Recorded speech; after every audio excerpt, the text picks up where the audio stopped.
We are so blessed, and that includes me. We are so blessed with what we receive and the fact that we can receive. It's literally hot off the press, as it was this morning when Jenny brought forth, as is her daily custom, to tune into spirit and to record what it is that they share. And so I will commence with the exact tuning that Jenny brought forth as given by her spirit team this morning. There were two beautiful lines which came forth last night, which preempt this. And we seize the opportunity to truly believe and deliver, for the time is now to respond to the heart calling. That is so profound and so deep. Have you memorized it? And we seize the opportunity to truly believe and deliver, for the time is now to respond to the heart calling. So what's the message? Receive in the heart, be aware of it, and act accordingly. Awareness and act. We shine as bright as our armor and as strong. That is so powerful. But what a beautiful reminder. Remember, it's only recently that Spirit have been speaking of our suit of armor, reminding us of the need for our suit of armor. We're talking spiritual armor. To protect our light, to protect ourselves from the attacks of the insidious. It's to protect so that we are not pulled down and destroyed. It's so that we protect our light. But how beautifully expressed. We shine as bright as our armor and as strong. It's also a statement of fact. For really, we can't shine any brighter than what we allow ourselves to shine. Okay, and so the tuning of today, and we come to display our hand. There it is. And we come to display our hand. We have an understanding of the urgency of the rise. Remember, this is Spirit speaking. We come to display our hand and we have an understanding of the urgency of the rise. We choose, ideally, to be the pick, meaning to be chosen to shine brighter, to be the one on display. And we've heard similar mention just a few moments ago. We realize that we need to utilize and to become more aware of circumstances around us. Again, it's speaking of awareness and act, is it not? Being astute, being aware, knowing what's going on, being aligned. Yes? Just nod your heads loudly. Yes, good. In this time, we recognize the strength of character, the strength of willingness, the willingness to have the courage and to be disciplined, so that you stand tall and share what is so needed. It's not to turn away, but it's to be at your best. It's moving into a quieter zone, and in the stillness, recovering, revitalizing, for in the purer light of day, all that is captured generates something greater. We're feeling the inspiration, the passion growing inside.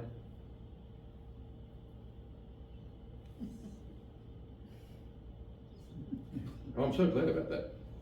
It's time to truly play team leader, helping others advance, which then in turn helps you. You are showing them how to abide. You are showing them what makes objectives work. It's not to get caught off guard. It's allowing the true light to be seen, and we come back to willpower. So we engage in what is feeding the soul. There is a greater attitude, and this needs to be accepted. For when we come readily, we source the greater awareness of what is truly on display. It is in having the intention to make things work, but it is knowing that this is indeed what is taking place, in the sense that our attention is to achieve. We're in it to display our hand. So indeed, our mission is to enjoy the opportunity to create, to be involved in life, to be productive, having a goal daily, weekly, monthly, yearly. But it is knowing that you are living and that you are alive, for you are a creator, creating a better life for yourself, for the community, for family, and you are allowing the true light of you to come to the fore and shine forth, to pick up your soul and carry it. It's when you go deep within and you hear that whimper and the light embraces lovingly, tenderly, encouraging growth. But it is to be seen. It is to identify and then to be aware of how much time you are giving to yourself. Are you truly aware of the need to give to self? Are you teaming up with another vibration, which initiates greater power? Are you intending for the power to truly be empowered, so that you have greater clarity and understanding of that which you are achieving? It's the memory that provides joy, which reminds the soul of connecting and of living.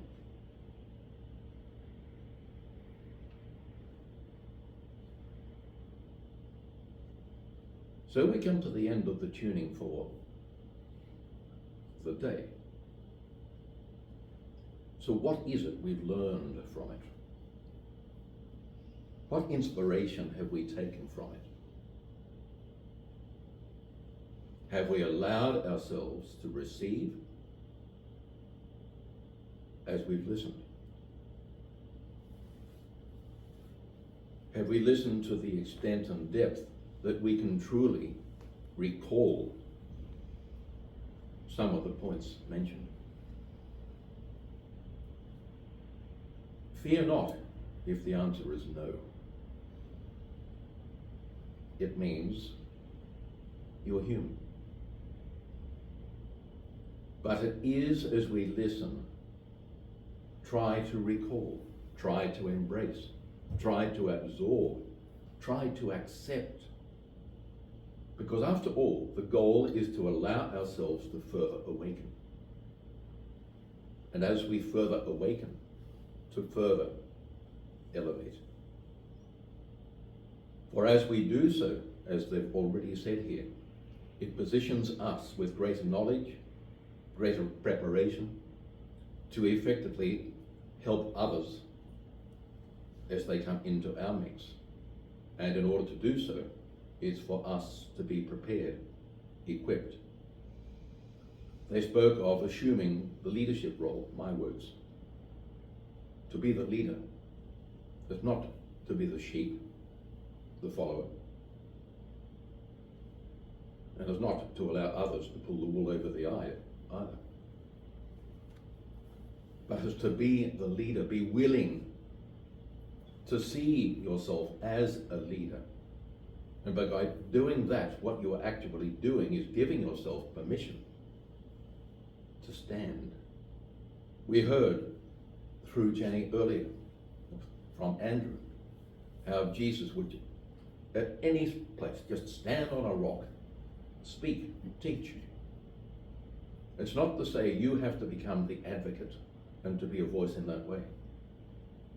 But you can be the inspiration and provide guidance and wisdom for others to help them on their pathway to further awaken and elevate, even to be of the light.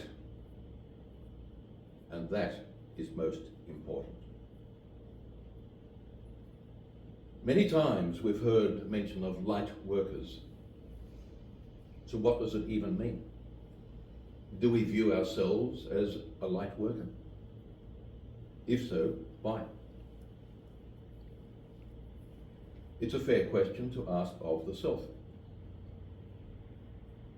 It's nice and easy to say, yes, I'm a light worker. Well, anyone who holds a torch and shines it, I guess they are a light worker as well. But is it that as a light worker, you beam forth the love and light of God? You beam forth that divine love and light for the benefit of all. These are all fair, relevant, and pertinent questions. And we're not in any way criticizing ourselves by asking these questions. It's like a diagnostic test, where every so often we undergo the checks and balances, getting to know ourselves, knowing whether we are shining, whether we are not. So is it a wake-up call? Yes, in many ways it is. So view this as the spiritual alarm clock in that sense. I hope that this presentation has been of help to you, because it is great wisdom, very great wisdom. And I'll just quickly repeat those opening lines, because they say so much. And we seize the opportunity to truly believe and deliver, for the time is now to respond to the heart calling. So allow the passion within to be alive, to shine forth. And then, they said, we shine as bright as our armor and as strong. Beautiful. I will share something else, just briefly. There are only 16 pages, don't worry.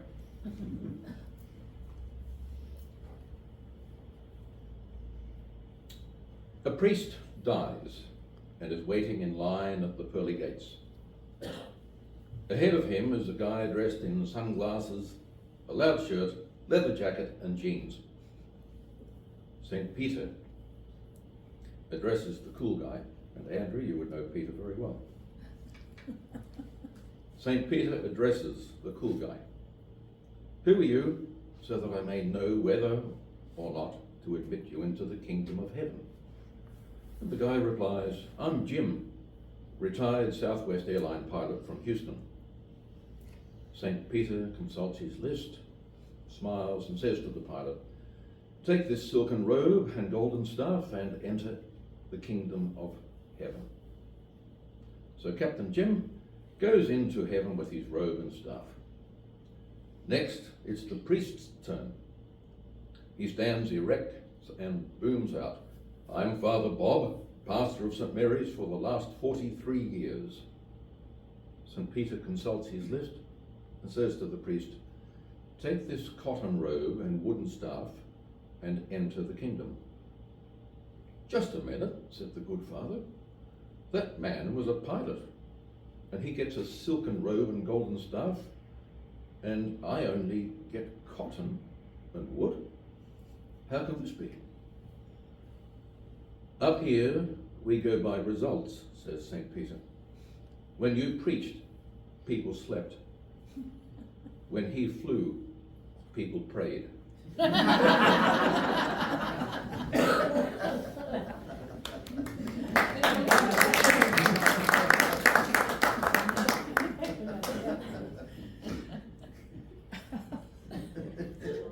Beautiful. Very briefly, I know it's not. Okay. Gordon Whitlam said that in 1972. Rich Tom. Very briefly. One night, a father was relaxing with his newspaper after a long day at the office.